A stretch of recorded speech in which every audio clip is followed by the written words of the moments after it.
Hello everyone. I hope आप सभी लोग अच्छे हो और साथ में आप लोगों ने प्रिपरेशंस भी स्टार्ट कर ली होगी जेबीटी टैट के लिए।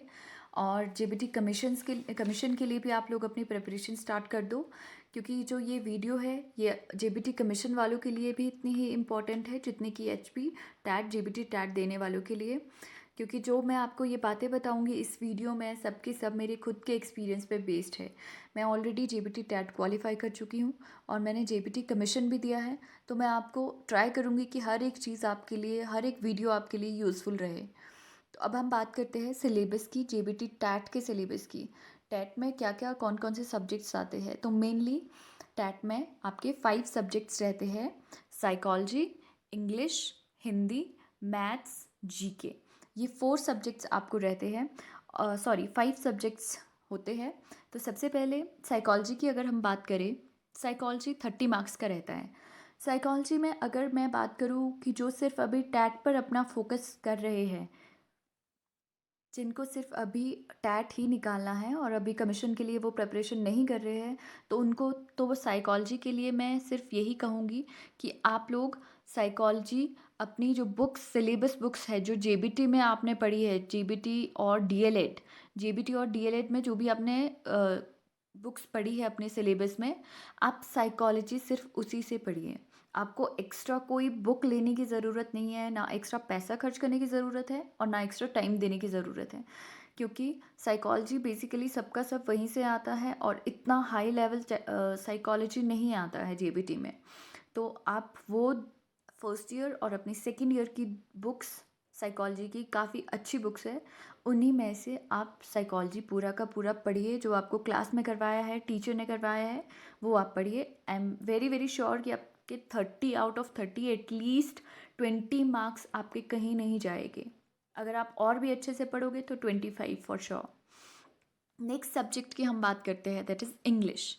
इंग्लिश 30 मार्क्स का आता है। इंग्लिश में सबसे ज़्यादा जो क्वेश्चंस रहते हैं जेबीटी टैट में वो होते हैं voice, narrations and synonyms, idioms. और कुछ आपको वर्ड्स दिए जाते हैं और आपको कहा जाता है कि इनको करेक्ट स्पेलिंग्स लिखो इनकी। तो इस तरह के क्वेश्चंस आपको इंग्लिश में सबसे ज़्यादा रहते हैं। तो इंग्लिश में हम ये सब प्रैक्टिस करेंगे, वॉइस भी हम करेंगे, नरेशंस हम प्रैक्टिस करेंगे और साथ ही साथ कुछ वोकेबलरी के वर्ड्स, हम न्यू वर्ड्स करते रहेंगे डेली, जिससे आपकी प्रैक्टिस हो जाए अच्छे से। और इंग्लिश में ज़्यादातर क्वेश्चंस इन्हीं में से आते हैं और आर्टिकल के क्वेश्चंस आपको आते हैं, आपको फिल इन द ब्लैंक्स आते हैं, जिसमें आर्टिकल्स, राइट आर्टिकल्स आपको यूज़ करने होते हैं, जैसे एन, द और वुड समथिंग, ऐसे आपको आते हैं। फिर उसके बाद थर्ड सब्जेक्ट की अगर हम बात करें, हिंदी। हिंदी भी अगेन 30 मार्क्स का है। और हिंदी हिंदी के लिए मैं फिर से आपको यही कहूँगी, हिंदी में आप सबसे पहले तो अपनी जो सिलेबस की बुक्स है, जो आप डीएलएड में जो आपने हिंदी पढ़ी है दोनों साल, first year and second year की डीएलएड की हिंदी, वो अच्छे से पढ़ो, क्योंकि उससे भी क्वेश्चंस आते हैं। जैसे बोली, और किसी कवि ने क्या कहा था, किसी लेखक ने क्या कहा था, इस तरह के क्वेश्चंस आपको हिंदी से, आपकी बुक से, जो सिलेबस बुक्स है डीएलएड की, जेबीटी की, उनसे आते ही आते हैं, कम से कम 4 से 5 क्वेश्चंस। उसके बाद एक्स्ट्रा जो आपको दूसरी बुक से पढ़ने की ज़रूरत है वो हो गया जैसे समास, अलंकार, वर्णमाला। वर्णमाला से ऐसे क्वेश्चंस आपको आते हैं, व्यंजन कौन सा है, व्यंजन बताओ, स्वर कौन सा है इनमें, स्वर्ग बताओ, स्वर्ग के आगे भेद, भेद, दीर्घ स्वर्ग, ह्रस्व स्वर्ग, ये आपको, ये सभी हिंदी लैंग्वेज के क्वेश्चंस आते हैं। रस, वीर रस, इन सब से क्वेश्चंस आते हैं आपको। समास से क्वेश्चंस आते हैं हिंदी में, कौन सा समास है, आपको एक वर्ड दिया होगा और उस वर्ड में आपको बताना है कि कौन सा समास है, तत्पुरुष, कोई भी आपको दिया हो सकता है ऑप्शन में। फिर उसके बाद वाक्य, वाक्य आपको पढ़ने हैं हिंदी लैंग्वेज से कि वाक्य के कितने भेद होते हैं, और ये सब हिंदी लैंग्वेज का पार्ट है और इनसे क्वेश्चंस हर साल आते ही आते हैं इनमें से।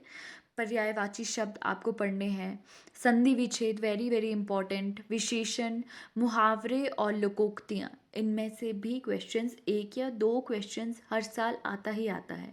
तो ये हिंदी लैंग्वेज का पार्ट है जो कि हम ये सब करेंगे वीडियोस मैं बनाती रहूँगी रेगुलरली आपके लिए, और मेरा फोकस उन्हीं पर होगा, एक्स्ट्रा चीज़ों पर मैं नहीं वीडियोस बनाऊँगी। मेरा फोकस उन्हीं पर होगा जो आपको एग्ज़ाम में काम आएगी चीज़ें।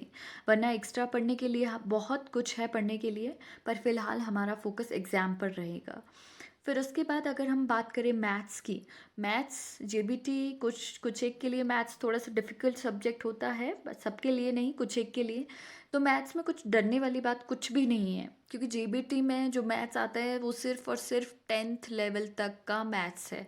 इसीलिए अगर आप 10th लेवल, वो भी कुछ कुछ चीज़ें हैं, कुछ कुछ चीज़ें हैं जो आती है, हर साल आती है जिनके क्वेश्चंस। और जेबीटी वो टैट हो या फिर एंट्रांस हो, डीएलएड का एंट्रांस हो या फिर कमीशन हो, तो इन सब में मैथ्स का मैं आपको ये चीज़ बताना चाहूँगी कि मैथ्स का सिलेबस इन तीनों चीज़ों के लिए सेम रहता है। या आप ये क्वेश्चन पेपर्स उठाकर भी देख सकते हो। जो आपका एंट्रांस रहता है डीएलएड का, और टैट रहता है, एंड आपका कमीशन जो रहता है जेबीटी का कमीशन, उसमें भी मैथ्स 10th लेवल तक का ही पूछा जाता है।